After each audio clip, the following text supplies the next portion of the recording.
We need to move away from the false solutions of carbon offsetting and towards an agenda of real climate justice. We know what needs to be done. We need to focus on the structural changes that we need to make happen. First, we need to start leaving fossil fuels in the ground. So that's the kind of agenda we need to be talking about, because that's the kind of agenda that will deliver real emissions reductions and global justice, not what they're talking about inside. So on Wednesday, that's our first strategic goal, change the agenda, so that when people talk about climate change politics on Thursday, they'll say, oh yeah, you know, we need to get out of the fossil fuel system, not, okay, we need more emissions trading.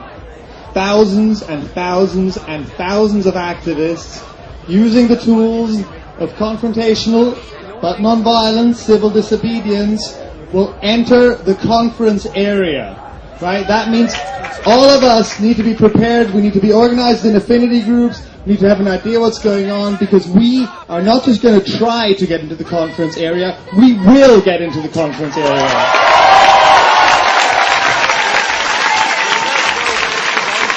My concern is we all know that a fight with the cops is capable of ending all other conversations. And I think there is an opportunity. There is actually a lot of hope inside the Bella Center that the 16th really can be a people's assembly, that it can show how crazy this discussion is.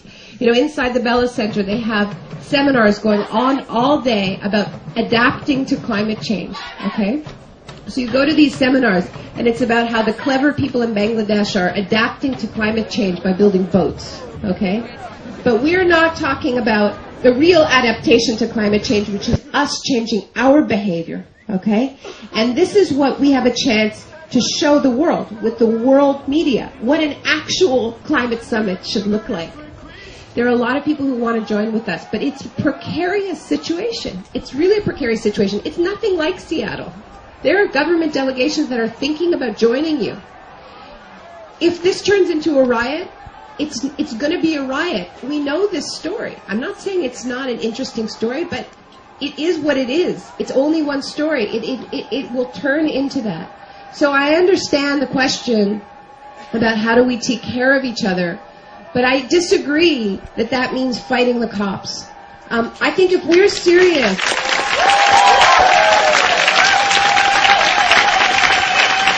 And let me tell you, never in my life have I ever said that before. No, I have never condemned people's tactics. I understand the rage. I don't do this. I'm doing it now because I believe that there is something very, very important going on, a lot of courage being shown in that center, and people need the support. And let me tell you, they're not fighting for a good deal. Bolivia's not fighting for a good deal. Africa's not fighting for a good deal. They're trying to stop a disastrous deal from being imposed on them. And this is where you come in. The stakes are very, very high. When we're talking about creating this huge carbon market and creating agreements that allow multinational corporations to take over forests and push indigenous people off their lands, do you know what the indigenous delegation all week has been fighting like crazy to get the word consent into the text of that agreement so that indigenous people have to be asked for their consent before they're kicked off their land, and they have lost that fight. That's why they're going to be walking out. We need to hear this. People need to understand that. What do you suggest is the tactic? Well, I think it's... the entrance and allow them to... I don't know exactly what the tactics should be, but I think, the reason why I am standing with Reclaim Power is because it clearly says that people will not escalate, even if attacked by the cops. We can't control the cops, but we can control our own behavior. It's not... these are going to be acts of civil disobedience. There are going to be strategies.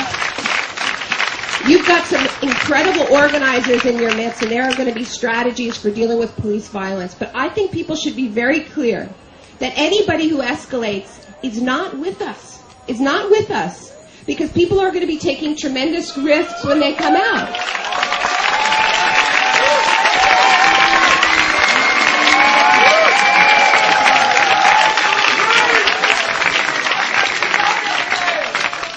I'm sorry. sorry. I know a lot of people are upset about this, about me saying this, but I've been recruiting all week for this. And I've been recruiting for it based on the stated principles that are there, and I think we have a responsibility to defend them. Like I said, I have never said this before. I believe this is an important, historic discussion.